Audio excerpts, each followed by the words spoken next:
Salut à tous, c'est Fab et aujourd'hui on va se mettre dans une ambiance glaive. Alors pourquoi j'appelle l'ambiance glaive? Bientôt au cinéma va sortir le film de Northman, donc j'avais envie de faire une petite vidéo pour se mettre dans l'ambiance dans ce style de film. Alors j'appelle glaive parce que beaucoup ce sont ce qu'on appelle soit des séries, des films où il y a beaucoup de coups de glaive et des fois inspirés aussi d'événements historiques et j'aime bien aussi ce genre de film. Donc du coup, pour se mettre dans l'ambiance, je vais vous indiquer mon top 3 séries films glaive. Et en plus, les trois que je vais citer sont inspirés de faits historiques. Donc je vais commencer par le film, parce qu'il y a un film et deux séries. Le film, je vous conseille, c'est 300, réalisé par Zack Snyder. Donc le film 300, pour moi, waouh, ça a été... je l'avais vu au cinéma. Vraiment, j'avais passé une super séance. C'était vraiment une surprise. Je me rappelle à l'époque, on m'avait dit viens, viens, on va voir 300. 300, qu'est-ce que c'est que ce truc? Et en fait, waouh, j'étais sorti de la salle. Et d'ailleurs, c'était aussi la première fois que je découvrais un film de Zack Snyder. C'est à partir de là que voilà, j'ai commencé à m'intéresser à Zack Snyder. On sait ce qu'il a fait après, bien sûr, hein. Vraiment des bonnes scènes. Donc 300, c'est inspiré tout simplement aussi de faits réels, hein. Le roi Léonidas, hein, avec son armée de 300 hein, pour lutter contre l'envahisseur Xerxès, hein. Donc ce film retrace tout à fait cette histoire, hein. En plus, les rois Léonidas joués par excellent Gérard Butler, donc très très bon, hein. Donc même au niveau de l'image, au niveau aussi des chorégraphies de combat, c'est très très bien. Même l'histoire est vraiment très intéressante. Vraiment, c'est même assez mythique, hein. Quand il dit Spartiate, quel est votre métier? Là, le fameux cri Aou, Aou, c'est vraiment venu très. Là, même dans la pop culture, voilà, c'est connu hein, maintenant, 300. Donc vraiment, je le conseille très très bien, hein. Donc très très bonne prestation sur l'histoire, une histoire la plus connue du roi Léonidas et son armée de 300. Donc là, vraiment, je le conseille très bien pour se mettre dans une ambiance de film glaive, comme j'aime bien les appeler. Le deuxième, là c'est une série, hein, pour vous dire une de mes séries préférées, la série Spartacus, donc inspirée aussi de faits réels. Donc Spartacus, l'histoire des gladiateurs, hein, justement, qui se sont rebellés et qu'ils ont fui, on va dire, et qu'ils ont fui, donc c'est à l'époque romaine, hein, bien sûr, hein, je resitue un petit peu aussi l'époque. Donc ces gladiateurs se sont rebellés face à leur maître et aussi ont fui et ont posé de gros soucis en gros à l'armée romaine. C'est vrai que l'armée romaine, ils sont connus pour avoir fait le fameux Empire romain, mais en interne aussi, ils avaient des petits soucis, et notamment le plus connu, ça reste le souci de Spartacus. Donc il y a 3 saisons plus un prequel de la saison. Alors le pourquoi du comment aussi, je tiens à dire, en fait, l'acteur qui joue Spartacus dans la saison 1 est décédé malheureusement d'un cancer à l'estomac, et donc il y a le temps que la seconde saison, voire même la troisième se tourne, ils ont réalisé un prequel et qui est très bien d'ailleurs, hein. Des fois le prequel c'est un peu... mais qu'il est très très bien d'ailleurs ce prequel. Et après la saison 2 et 3. Donc certes, l'acteur n'est pas le même, mais moi j'ai bien aimé dans la version française, c'est Adrien Antoine qui a doublé Spartacus dans la saison 1. Ils ont gardé le même doublage, donc on voit que c'est pas le même acteur, mais déjà il y a un petit lien quand même, j'ai envie de dire. Alors surtout la saison 1, pour moi, c'est vraiment le truc que j'ai surkiffé dans cette série, c'est la saison 1.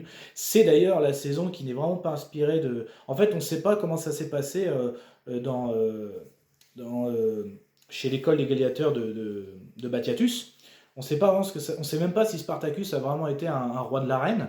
On sait juste que ils se sont rebellés, ils se sont enfuis. Mais du coup, cette saison 1, elle est vraiment bien entre les histoires de sexe, de trafic, les combats sont géniaux, les histoires, l'évolution de Spartacus qui a été capturé. Alors, au début, son armée, donc de Thrace, hein, Spartacus est un Thrace, il a aidé les Romains, donc il n'a pas obéi, donc il se fait capturer, il est considéré comme un esclave, il est vendu donc à une école de gladiateurs, donc là celle de Batiatus. Donc au début il était même condamné à mort, mais bon, il a survécu à sa condamnation dans l'arène, et donc Batiatus lui le garde comme un gladiateur, parce qu'un combattant comme ça, on le garde. Et il y a toute son évolution, hein, parce qu'en gros Batiatus lui promet, parce qu'il était marié, si vraiment tu es un bon gladiateur, je ferai en sorte de retrouver ta femme. Donc au début il y a ça, puis après tout ça, toutes ces histoires vraiment... va monter en puissance et c'est vraiment super intéressant. Donc des personnages mythiques, donc Spartacus forcément, Crixus aussi, hein, inspiré, un vrai personnage, hein, un Gaulois bien sûr, Gannicus aussi, un vrai personnage, Enomaus aussi, tout ça ce sont des vrais personnages qui ont existé. Donc certes c'est inspiré, mais c'est vraiment une très très bonne série. Hein. Moi j'adore, même la saison 1, des fois je me la refais, elle est vraiment très très bonne. Hein. Donc franchement très très bien, très bonne série sur les gladiateurs. Alors quand je dis oui, attention. Alors il y a du sexe, alors il y en a ça peut perturber un petit peu, donc je crois qu'elle est classée moins de 16 ans. Pourquoi? Parce qu'en fait ça en faisait partie, en fait les gladiateurs, pour les remercier, c'était ça à l'époque, soit on leur donnait un peu d'argent, soit on leur donnait des femmes. Bon, il y en avait certains qui prenaient des femmes, donc oui, à un moment on voit, il y a beaucoup de sexe dans cette série. Et d'ailleurs il y a même des histoires de sexe, hein, voilà, il y a de la tromperie, tout ça, donc bon, ce qui fait aussi un peu je trouve le charme de cette série, voilà. Mais je sais que ça peut perturber. Ou des séries glaive, oui on sait qu'il y aura des coups de glaive, mais des fois, moi, je sais que dans mon entourage, beaucoup me disent, ouais, il y a beaucoup de sexe quand même, quoi. Bon, après, voilà. Mais je tiens à le dire. Voilà, je sais que dans mon entourage, certains, ça les a un peu choqués qu'il y ait beaucoup de sexe. Mais voilà, ça faisait partie du monde des gladiateurs. Hein. Quand je dis c'était les récompenses, hein, voilà, les femmes, hein, ça en faisait partie. Donc, voilà, mais voilà. La saison 2 et 3 eux, sont vraiment inspirés de faits réels. Hein. C'est là qu'on voit justement la fuite de Spartacus qui fait son armée, comment il arrive à déjouer l'armée romaine, mais aussi son combat contre l'armée romaine. Donc là, la saison 2 c'est plus la fuite, comment il fait pour fuir à l'armée romaine. Et avant la saison 3 bah là, l'inévitable, hein, c'est vraiment la bataille contre l'armée romaine. Donc ça aussi, ça c'est vraiment plus inspiré. Et c'est là justement on sent la différence entre la saison 2 et 3.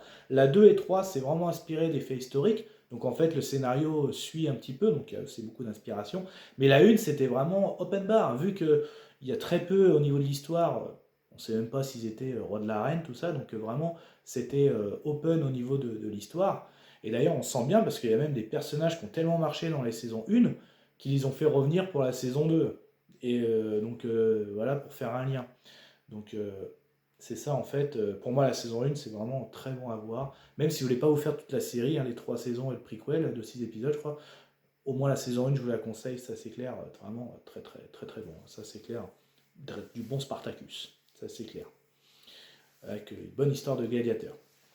Je termine avec dans mon top 3, une dernière série, et je pense, bah oui, pour se mettre dans l'ambiance Norseman, hein, qui va aller dans des histoires vikings, et bah oui, comment ne pas parler de la série Viking. Alors on sait que Viking Valhalla est sorti il n'y a pas longtemps sur Netflix, la saison 1, la 2 va bientôt arriver, mais voilà, pour moi, Viking reste quand même une des tops au niveau des séries glaive, et en plus inspiré d'histoire réelle, parce que c'est inspiré notamment de l'histoire de Ragnar Lodbrok, un des rois connus hein, du pays, de l'univers scandinave. Moi, ce que j'ai bien aimé aussi, c'est le casting et l'histoire. Donc, l'histoire de Ragnar, d'un simple fermier qui a de l'ambition, donc en gros de l'ambition en gros, il est de Kattegat, hein, donc et il a envie de naviguer, de conquérir d'autres territoires. Donc, on le voit, il a pratiquement inventé, on voit la boussole, comment se repérer en mer avec son ami Floki et son frère Rollo. Donc en gros, ils vont conquérir, donc ils vont aller notamment faire des premiers raids en Angleterre. Après, ils vont même aller sur Paris. Donc c'est vraiment très très bien, ces belles histoires. Ragnar aussi aura des fils, hein, donc, et c'est inspiré de faits réels, hein, où Bjorn Côte de Fer, Ubbe, Witzerk, Ivar le Désossé et Sigurd Œil de Serpent. Et oui, donc il y a toutes ces histoires. Donc certes, au début des saisons, ils sont petits, mais en gros, il y a 6 saisons. Après, on les voit adultes, même pour vous dire, les dernières saisons sont vraiment, c'est les frères, c'est les fils de, c'est les saisons sur les fils de Ragnar. Hein, voilà, pour vous dire. Si vous vous intéressez un peu à l'histoire, je pense que vous savez, même pour tous, hein, le sort de Léonidas, de Spartacus ou de Ragnar. Si vous intéressez un peu à l'histoire, je pense que vous connaissez l'issue. C'est ce qui fait d'abord aussi la beauté d'un point de vue historique, et je pense que c'est pour ça qu'on s'est inspiré pour des films et des séries. Voilà. Ouais, donc moi, ce que j'ai beaucoup aimé aussi, c'est le casting, et j'ai envie de dire le casting VF. Et oui, moi, en gros, je suis pour la VF. Hein, je trouve que j'adore la VF. Hein, j'adore l'accent français, même la tonalité des voix françaises. Et là, franchement, une bonne VF pour cette série, parce que d'ailleurs, Ragnar, il est doublé par Alexis Victor. Donc lui, Alexis Victor, c'est la voix de Bradley Cooper, bah, de Loki, de Rocket aussi, dans Les Gardiens de la Galaxie. Donc c'est une bonne voix, voilà. Lagertha est doublée par Barbara Beretta. Barbara Beretta, c'est elle qui prête la voix aussi dans l'animation à Wonder Woman ou Black Canary. Donc ça fait très guerrière aussi Amazon. Donc quand tu la vois, franchement, ça met bien dans l'ambiance aussi, hein. Bonne histoire aussi avec Lagertha. Rollo, le frère de Ragnar. Alors c'est vrai que d'un point de vue historique, Rollo et Ragnar n'étaient pas frères. Voilà, mais là c'est une inspiration, hein, bien sûr. Rollo notamment qui est connu pour avoir conquéri une partie, avoir été je crois un duc de Normandie. Il y a une statue à Rouen, hein, de Rollo, hein, la vraie. Donc Rollo, lui, il est doublé par Boris Redinger. C'est lui la voix de Ben Affleck et de Colin Farrell. Donc ça aussi, c'est la bonne voix de VF, quoi. Floki, celui qui construit les dracars, hein, les bateaux. Donc lui, il est doublé par Jean-François Vléric. Notamment, pareil, si vous êtes fan d'animation, notamment le film d'animation Flashpoint, il double Zoom. Et aussi les vieux films Tortue Ninja, il double Michelangelo. Et aussi vraiment dans le détail, donc là c'est moi la pop culture, dans le film Godzilla avec Jean Reno, c'est lui qui double le sergent O'Neill. Voilà, donc moi en tout cas, et c'est ça en fait qui m'a sidéré dans la série Viking. T'as Ragnar, cette voix, bah oui, Lagertha, Rollo, Loki, Floki, pardon, Loki, Floki. Donc de toute façon, c'est un peu ça, hein, la vache, hein, dans Viking, hein, vous allez voir aussi le conflit entre les religions, entre les chrétiens et ce qu'ils appellent les païens, bah, ceux qui, eux, ils adulent Odin, Thor, Loki, etc. Je continue même avec les fils de Ragnar. Björn Côte de Fer, il est doublé par Donald Renew. Donald Renew, c'est la voix d'Andrew Garfield notamment. Donc, Spider-Man, bah oui. Il y a aussi un personnage, donc le roi Harald, hein, qui a été un des premiers rois de Norvège. Bah, lui, il est doublé par Jérémy Covillo. Bah, c'est lui, c'est la voix de Tom Hardy, c'est la voix du Docteur Strange aussi. Donc voilà. Il y a même un guerrier qui est la saison, je crois saison 5, un archevêque, l'abbé Hermund. Il est doublé par Adrien Antoine. Bah, Adrien Antoine, hein, Spartacus, Batman dans les animations, Superman aussi, Henri Cavill, hein, Witcher, Thor aussi, hein, voilà, il double Thor, Adrien Antoine, bah, super voix, une super voix. Et il y a même d'autres voix, à un moment il y a un Jarl en gros là-bas c'était l'équivalent je crois d'un conte. Il y a un Jarl il a la voix, celui qui double le professeur Xavier. Il y a même un viking, un marin, il est doublé par celui qui faisait la voix du Jackman, Wolverine.